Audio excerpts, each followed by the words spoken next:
Welcome to hashtag Outlaws Podcast. Today, I'm here to interview the great Daym Drops. So Outlaws, check out this podcast, exclusive in-depth Q&A with Daym Drops. Like he says, super official food reviews. First off, I'd like to say, Outlaws and Daym Drops fans, it is an honor and privilege to collab with the great Daym Drops. What's going on, people? What's happening? Big Mike, what's the good word, bro? Okay, I get some questions for some fans that want to ask you some questions about 12. Hopefully is 12 okay to ask you? Yeah, that's fine. Okay. This question is from me, of course. What did you do before you started YouTube? So before YouTube, you got to say maybe a good 16 years, I was in the big box retail management. Back in the 90s, I was working about 6 years at Home Depot in Bridgeport, Connecticut. Moved on from Bridgeport, Connecticut, ended up working at Lowe's Home Improvement. So we're still in the retail field, right? It was with Lowe's for about a good 6 years. Was with Walmart management for probably about maybe a little over a year. And when I was with Walmart, I had to do like other jobs between that, but Walmart was where the YouTube career began because on my lunch breaks is when I started filming my food reviews. Awesome. Okay. So this question is from Piggy. What inspired you to become a food reviewer? Look, man, there was a show on back in the days called Man vs. Food on the Travel I love that show. At Richmond. And again, his show was out right around the time YouTube was coming out. So I'm like, this man has the greatest job in the world. He gets paid to eat and travel. I would love that job. And here I am doing retail management. So once I figured out what it is that I needed to start uploading to YouTube, those food reviews, of course, and my own little style, my own unique take, the good, the bad, and the ugly of fast food, it took off. Yeah, I remember I saw one of your shows I think you had on Travel Channel. What was it called again? I forgot of it. Best Daym Takeout came out in 2013. Wow. Yeah, it was a pretty good show. Did you ever meet Adam Richman before? I never met him, no. No. That guy I'd like to meet too. He's another guy that I inspired that I want to do food reviews back then too. He seems like a good dude, you know what I'm saying? Just a lot of energy, knows his food, and he's all about the hustle, and that's what it's about. What about the new guy? Have you seen that? Casey Webb? I've seen a couple of his shows. I won't even watch it, bro. I won't even watch. Like, you can't take an iconic show and let it die. No, you can't. Try to resurrect it and bring in a whole new host. You can't do that. I just watched a couple episodes where he went to Seattle and he failed the Blazing Wings challenge. Yeah, I mean, that show is not. They could still use him. He seems like a great personality, but they should have put him on a different show altogether. All Casey Webb reminds me is, are you guys from the Kitty Litter commercial? Yeah, that was crazy how they even had him up there. Adam Richman, basically, I watched on, I'm trying to think, Food Network. I watched Food Network a lot with Adam Richman.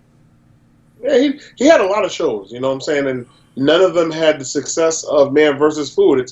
It is hard to recapture that success. We'll get into the conversation of that's like going viral on YouTube and it being hard to catch multiple videos going viral as well. It's difficult. It's difficult. Okay. Same from Piggy. Out of all the foods you've tried, which one stuck out has been your favorite? I wonder if she's talking about food in general or, from the fast food reviews for what everybody knows me for. I answer both ends. That way we cover it either way. I guess you do both. That's fine.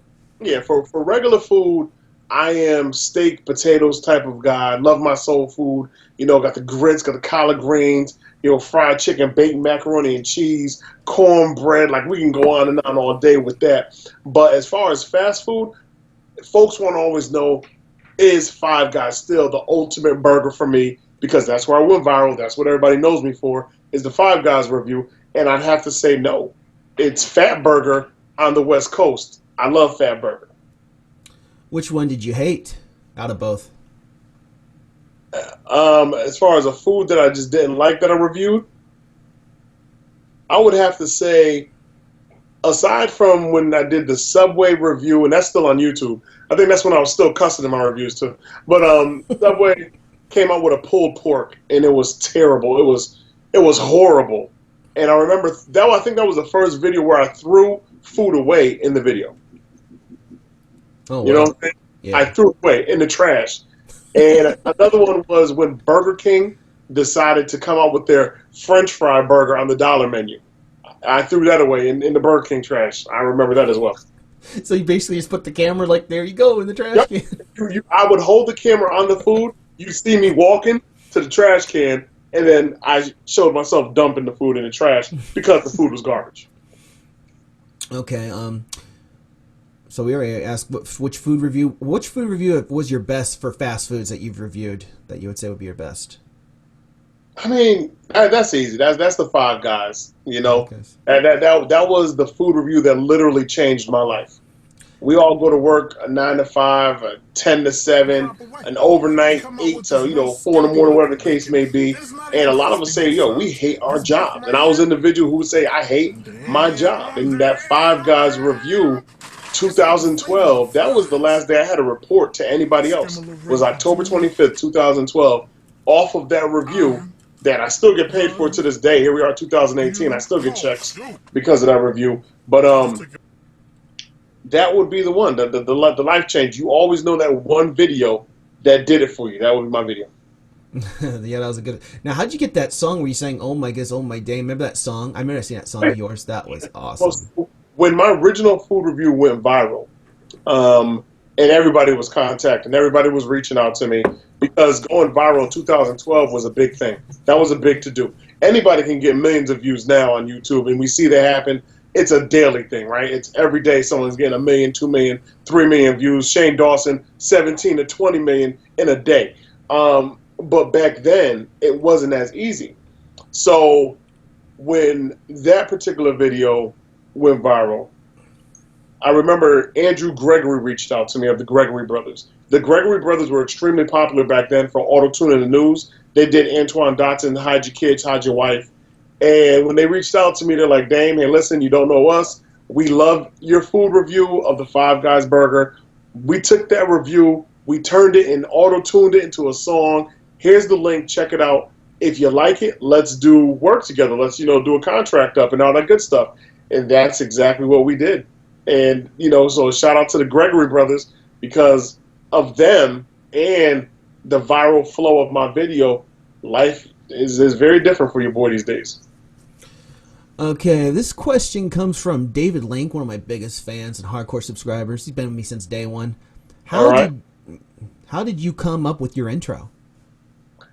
I went through multiple intros in the very beginning of my YouTube career, and I think as regular creators, when you start doing videos, you just automatically say and do things in the beginning. Some things stick. It's just like throwing a whole bunch of things to the wall, seeing what sticks, what doesn't. And eventually you're going to get to a point where you settle in on an introduction. It just doesn't happen overnight. You've got to try different avenues that work for you, that speak through your personality.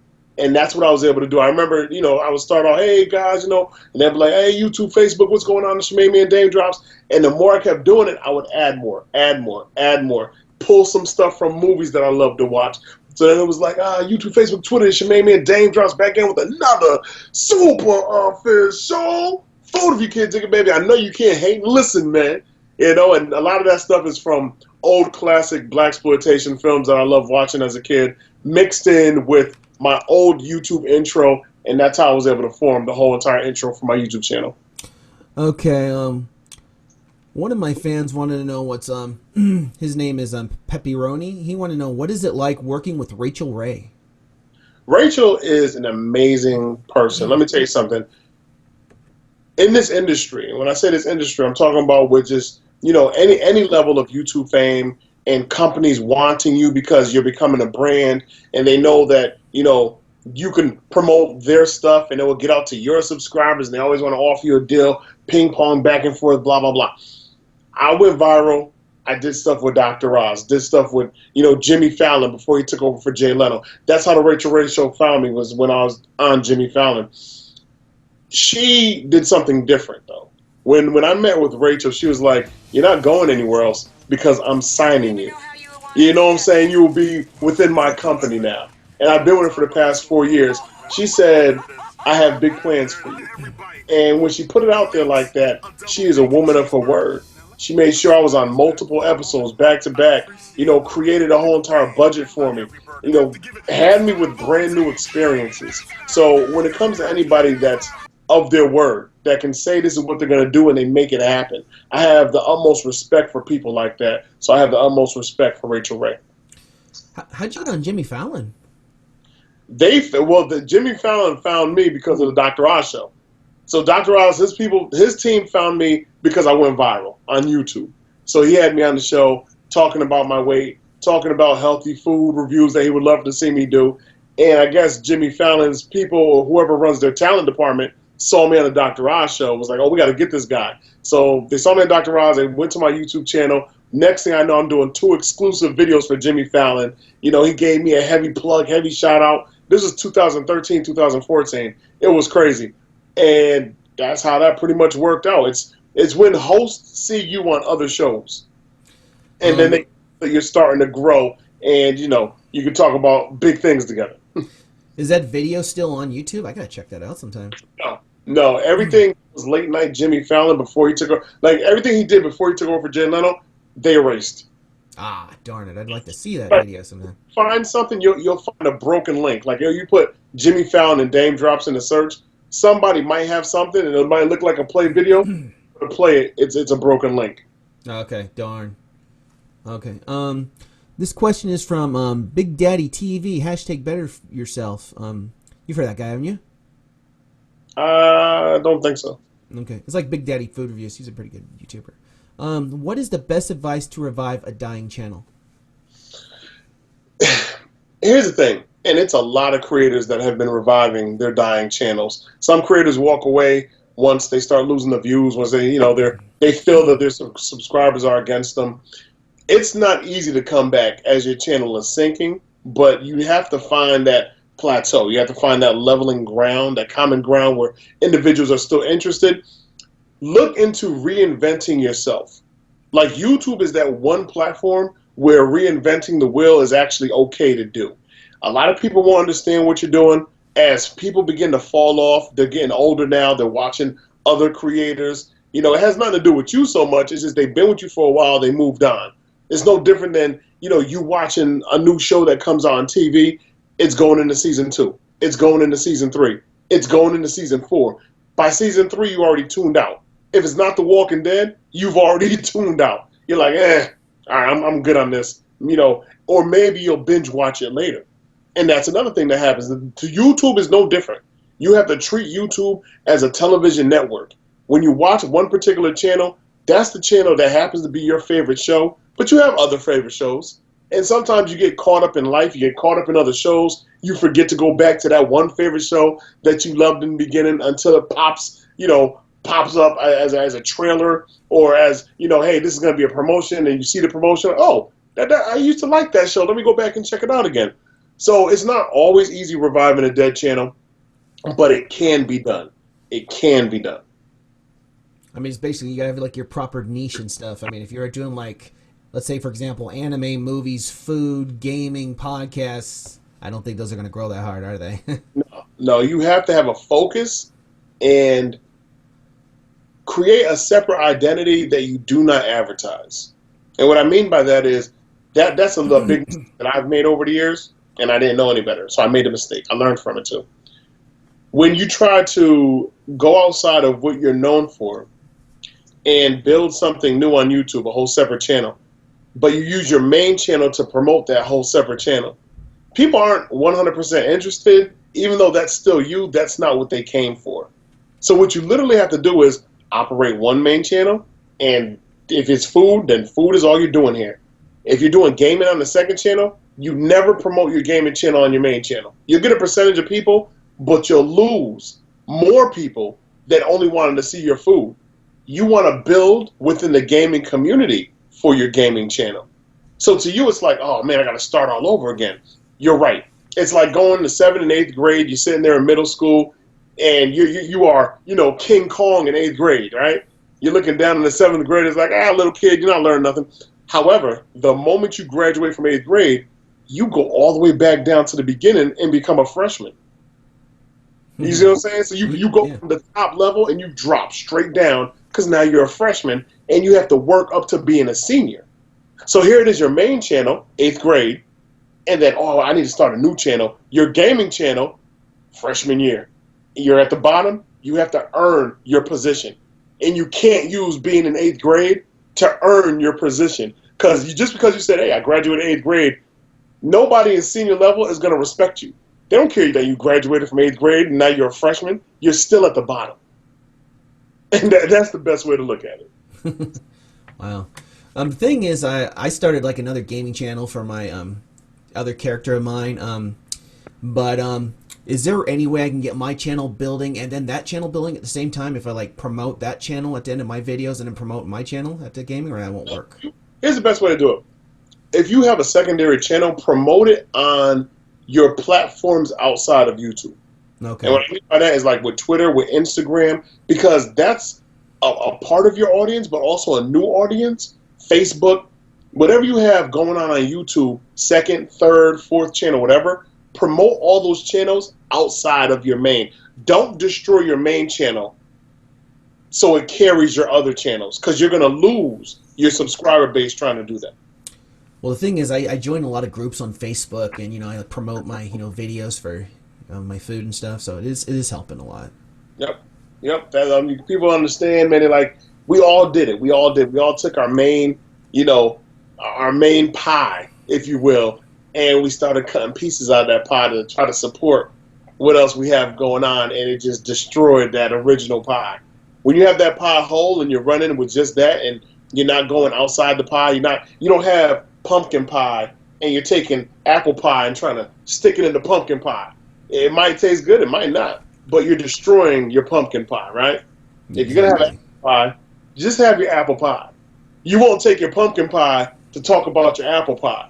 Folks that love apple pie are gonna be there. Folks that love pumpkin pie, they're gonna be there. Exactly.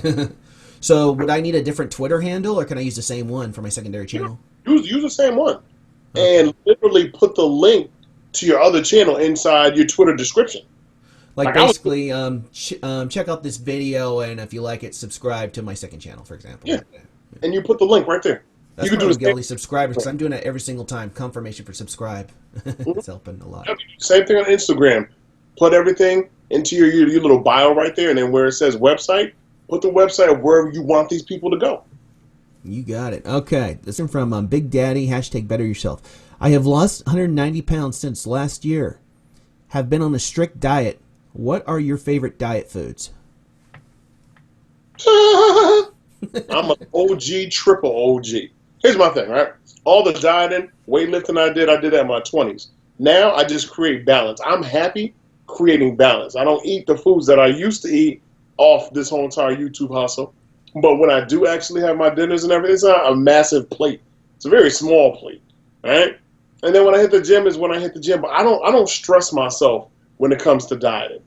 And folks will be like, well, listen, if you weigh too much, you're going to die. If you eat too much, you're going to die. Here's the reality. Nobody is guaranteed and or promised the next second, regardless of race, creed, religion, size. Life has a funny way of working through all of us that we're all on borrowed time. Part of life is death. The only guarantees in life will be taxes and death. Those are the two guarantees. You don't get no other guarantee. You don't get, hey, I got another 20 years in me, so I can do whatever I want to do. No. Nobody has a sticky note when they wake up in the morning. You know what I'm saying? A magical one that disappeared and said, hey, you have X amount of years left. You live the very best life that you can live. And if you love exercising, let that be your thing. And if you love veganism, let that be your thing. You know what I'm saying? Like if there's things in life that you enjoy doing, you do it until you can no longer do it any longer. That's my mind state. It makes me a happy person, And the biggest thing is you want to uplift people. Regardless what kind of life they're living, you want to be able to uplift them. When individuals feel that they need to make a change, then that's when they're going to make a change. They don't need somebody pointing at them saying you're doing this wrong, you're doing that wrong, blah, blah. Don't nobody care. Everybody's grown. We're all grown here. You know what I'm saying? The only individuals that we actually talk to help raise would be that of our own kids. We got to make sure our kids are right. You know what I'm saying? But outside of that, Now I'm living my very best life. Okay, here's an extra question for me, and I got a couple more after that. So you recently started your restaurant. What got you to start your restaurant? And I've seen a couple of your videos for your food, like those Alfredo wings. So here's the thing. First of all, it was never my restaurant. It actually, Vincent Placeres, he's the owner of Mofongo. And Vincent had an opportunity to purchase a restaurant that was going out of business to pretty much rebuild it and turn it into his own. And that's what he did. It used to be called Grand Pizza. We did shows when it was Grand Pizza. When Vincent put his money into Grand Pizza, turned it into the kitchen, about a few months later is when I come around and start doing food reviews, right? An opportunity presented itself downstairs in their cellar, well, their basement area, that I turned into a cellar. So I invested money. I turned it into a cellar. I was like, you need entertainment here. Like that's what will bring the people. And I was absolutely correct. Because on those days where I hosted shows, it was flooded downstairs. It was packed downstairs. However, there's more days than just those days. And not just the kitchen alone. I'm talking about any mom and pop, any kind of business within a community. If the community isn't there to support it, it will not thrive. It will die, period. So here it is. Vince has the kitchen, and he has Mofongo. Mofongo is a very popular restaurant out here in New Britain, Connecticut. So all of his profits that he was making at Mofongo, he was actually dumping back into the kitchen because it wasn't making as much money. The reality is he had to stop the bleeding. That's what the reality is. He had to stop taking from Peter to pay Paul. It just wasn't going to work. No restaurant owner would ever have to make that happen thinking to themselves, it's going to fix itself. It won't. So unfortunately, when he decided to close the doors of the kitchen, boom, Daym Drops Cellar was done. So I just took all my stuff out, put it in storage for a little bit. Next thing I ended up doing was linking up with somebody around the corner, DMTS Radio Live, and that's my man Devon Tanksley up over there. He had a vision. His vision was similar to mine, and he had a big enough space for me to continue my jazz shows. So we got the jazz shows started back up, had our first show last Friday. Our next show is literally tomorrow night. So we have shows the first Friday of every single month, and then we have them every Wednesday night. Of course, it's starting to get colder now. It sucked that it happened so late in the year. So now, I'm going to slow up on the shows until it starts getting respectable outside again. Because pretty soon the snow is going to start coming in. Ain't nobody coming to no show in the snow when they can barely shovel out their driveway. That ain't going to happen. So I'll just start scaling back a little bit on the shows. But at least I know now I have a solid spot to be able to have my performances and help a lot of local talent out get this money. Awesome. Yeah, I remember seeing your cellar in there. It looked pretty cool in there. It was, bro. It was nice, bro. It was definitely nice. All right, here's an bonus question. Out of all of your restaurant, what's the best food you've created there so far? When I was at the kitchen, I don't cook. I don't create anything. However, there was these steak. Hold on, no, sorry. Philly cheesesteak egg rolls.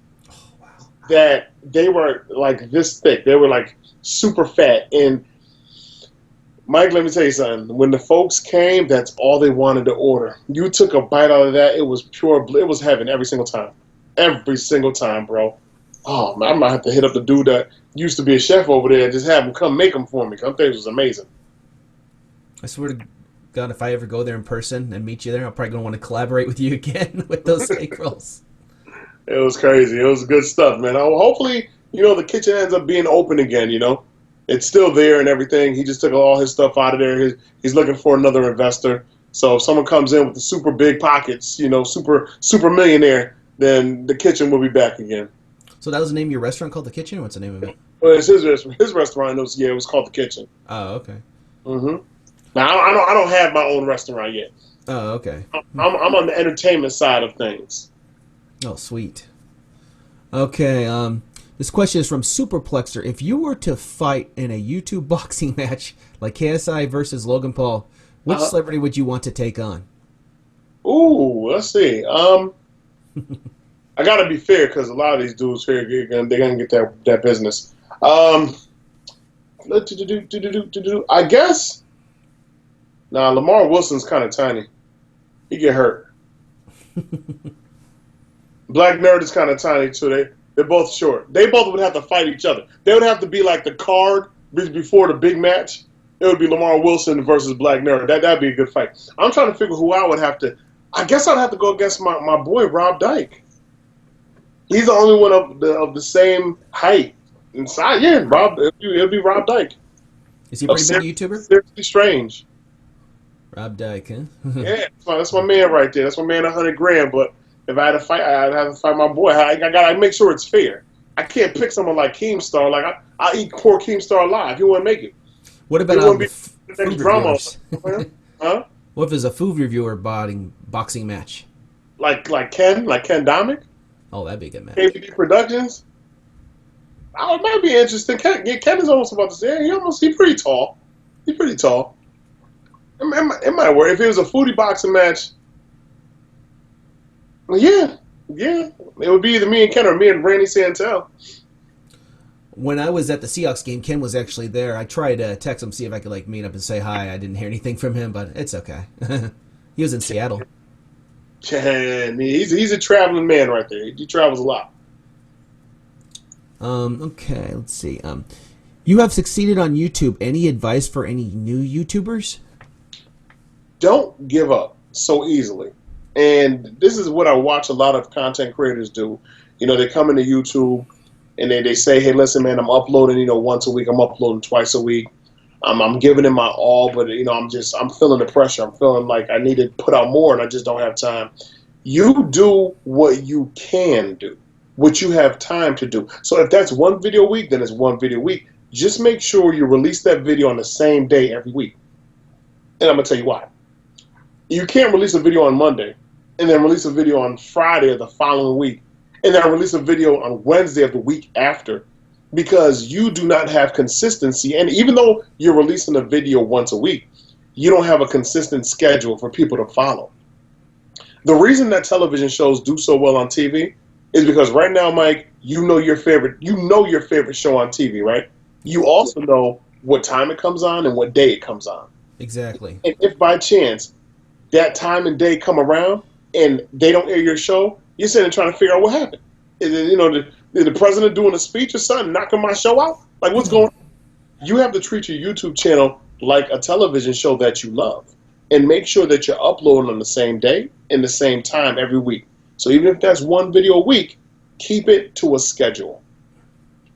I do about 3 times a week, and it's around 5 o'clock or so. But when I do my Outlaws Live and Censor, where I swear and stuff, talk about what's going on in the world and stuff, I have video around 6 o'clock after that usually. Okay. Because I'm on the West Coast, it's 5 o'clock, 5:45 right now and stuff. All right. Where out west are you? Seattle. Ah, okay. You did mention that. Okay, that's what's up. Okay, You ever been to Seattle before? I do not recall being in Seattle. I'm trying to think. No, I don't think so. If you ever come here, man, there's a good place I know you could try with me if you want to review that sometime. Yeah, definitely. We can make that happen. Okay, now this last one is for me. I saw your show on Travel Channel where you explored food places. Mm-hmm. Plan to see you on Travel Channel again? If the deal is right, I'll be back on Travel Channel again. Television is a different animal. I love television. I love the opportunities that I've had over the years with Travel Channel, with Food Network, just different companies, and even with the Cooking Channel. But they remove so much of you as a personality, as a creator. They'll literally split you in half from what you're able to do on YouTube versus what they're going to allow for you to do on TV.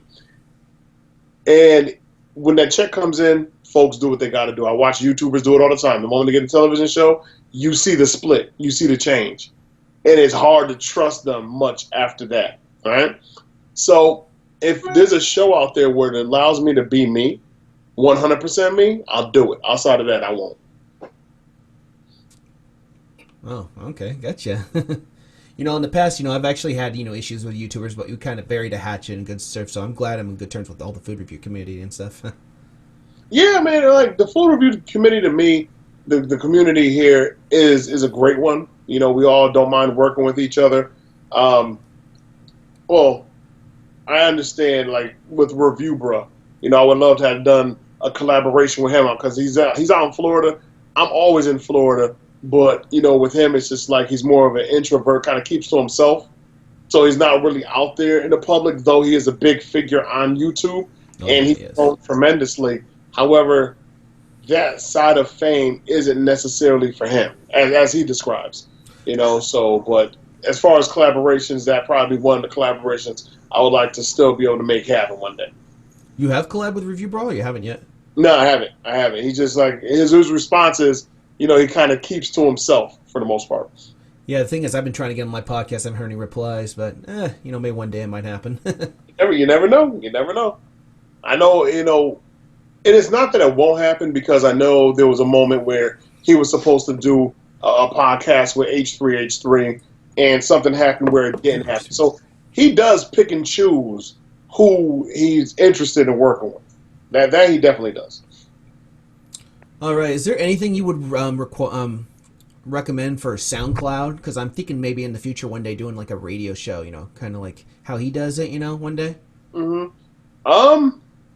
I wouldn't be able to speak on SoundCloud just because I don't have a lot of experience with it.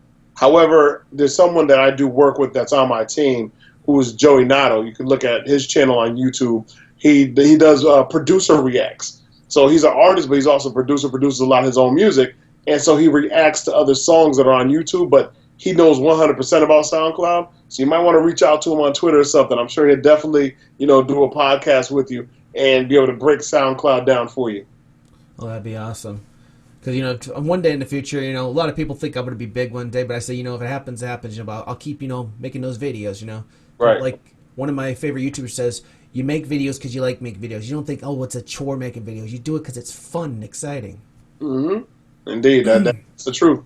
That's the truth. And, you know, when individuals look at YouTube as a check, which a lot of content creators do, and once their money starts changing up, they lose that passion to film.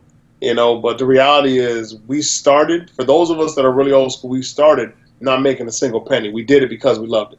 We did it because we enjoyed it. You know, and I can understand when individuals are filming 7 days a week and they're not making a penny off of it, they'll scale back. They'll scale back to 5. They'll scale back to 3. But the thing is, you still want to be able to upload. You still want to be able to get your voice out there, because maybe you're not getting paid by YouTube. And maybe you feel you're only like 100 people watched or 50 people watched. It's never the amount of people. It's who is actually watching. And here's a reality check on that. I would much prefer to get 100 views on my video, and all 100 people are individuals in, you know, the movie industry, you know, Hollywood. They're like big players, though. They're all big players. You know, big companies are watching, versus a million kids. And here's why. Opportunities that present themselves won't come from a million kids. The opportunities that present themselves will become from the power players who have companies that are saying, hey, we want to do some work with you because we see the potential in you. We see what you could bring to the table. So it's always who is watching your videos versus how many. And when you like that, you'll keep on putting out content. Sweet. All right, and my final one. So what's some good editing software you would recommend? I remember I tried, but I had issues with the recording, but so I figured I'd save that for last. Yeah. For the computer. And is the green screen really good for making movies? Green screen is great. I use green screen on some of my videos from time to time based on what you want happening behind yourself. As far as editing software, if you're using a MacBook, you have the iMovie built in. You have Final Cut Pro, which is an upgrade from iMovie. Both amazing software programs. A lot of more advanced creators like to use Adobe. They use Sony Vegas. I mean, you know, you have the Power Director that's out there. If you're filming 100% from your cell phones, you have apps that you can download like InShot, and you could add music to these apps. You could add backgrounds to these different apps that you download. You could actually make a movie right on your cell phone the way they've designed these cell phones today. So there's a lot of amazing software programs out there to get your editing on. You have to find out what, you know, free programs work for you. If you don't have $200, $300, $400, $500 to throw at software editing, you got to find out which free ones work best, and you just got to put your best foot forward. And probably it's always good to film in 4K because I'll get more people wanting to check out your content and stuff, huh? No, it's not. It's not better to film in 4K is when you want to. First off, a lot of people don't even have the hardware to properly run 4K video. Let's start. Everything is 1920, 1080, 1080p. That's your high def. If you're filming, 24 frames per second will kind of give you that gritty movie look. However, when you slow things down, it won't be as beautiful, right? 30 frames per second pops it up just a little bit more, as long as you don't plan on slowing anything down once again, but still gives you a crisp look and does not take up as much space on your SD cards and or your computer when you go to edit. You start moving up to 60 frames per second, which I shoot all of my food reviews in, 60 frames. It makes food look beautiful. It slows down the shot. Shot still looks great. 4K definitely takes it to the next level, but it takes up a lot of space. So unless you have the hard drive and or the server to accommodate 4K, I say just hold off on that life. Okay, well, that was good because I was considering almost getting a 4K webcam for my computer, so I won't get one anymore. I have a 1080p webcam that I use. Good enough, bro. It's good enough. This is the HD 1080p Logitech. There you go. That works. That definitely works. You don't need anything crazier than that. Okay. Well, Daym Drops, it was great having you on my podcast, and be sure to subscribe to his channel. This guy's hella funny. He's the reason, him and Joey, that I started YouTube about a year ago. I've been watching him for years. I definitely appreciate it. Thank you for having me, Mike. You know what I'm saying? Everybody that's listening, if you haven't subscribed already to Mike, make sure, what was that? They got Dead Outlaw Mike? That's what you got going on over there on YouTube? It's called Outlaws Generation. Outlaws Generation. God, I'm all over the place. Outlaws Generation for my main man Mike up over there. Be sure to subscribe. You know what I'm saying? Be sure to leave the comments. Be sure to hit him with the thumbs up because the algorithm on YouTube is forever changing. So we need more creators out there that are trying to make big things happen. And by you guys showing that support to Outlaws Generation, we can definitely get Mike going in the right direction. All right. Thank you very much, Daym. No problem, bro. I'd like to thank Daym Drops for being a guest on my podcast. It was an honor interviewing him, man. Check out his channel.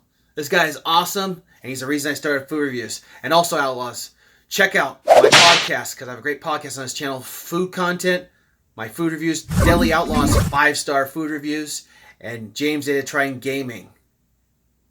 Outlaws Generation out.